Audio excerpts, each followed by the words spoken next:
এখন নারী নারী চেষ্টা করছো তো খাওয়ার ওটা হতো। তুমি কি চাইছো? এই চিকেনটা খাবে? এই চিকেন তুমি খাবে? হ্যাঁ, এত চিকেন তুমি খেয়ে সহ্য করতে পারবে? হ্যাঁ, এই চিকেন খাওয়ার জন্য সেই আমাকে খুঁচিয়ে খুঁচিয়ে জামা কাপড় ছিঁড়ে ফেলে দিল। এখন ও চিন্তা করছে এর উপরে উঠতে তো পারে না, আগের মতো তো সেই ক্ষমতা নেই। ওই দেখো উঠছে, দেখো উঠে এইখান থেকে পাটাকে এরম করে বাড়াচ্ছে, বুঝলো তো? অথচ ভেতর দিকে রেখেছি, সেই জন্য পা বাড়িয়ে নাড়াল পাচ্ছে না। এবার তখন কি করছে, উপর থেকে উঠে আমাকে এই জামা খুঁচিয়ে খুঁচিয়ে খুঁচিয়ে ছিঁড়ে দিল।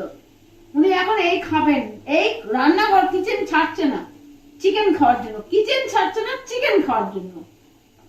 এই যে সর্বনাশ, চিকেন খেতে কি ভালোবাসি আমি। আমার শোনো বাবা,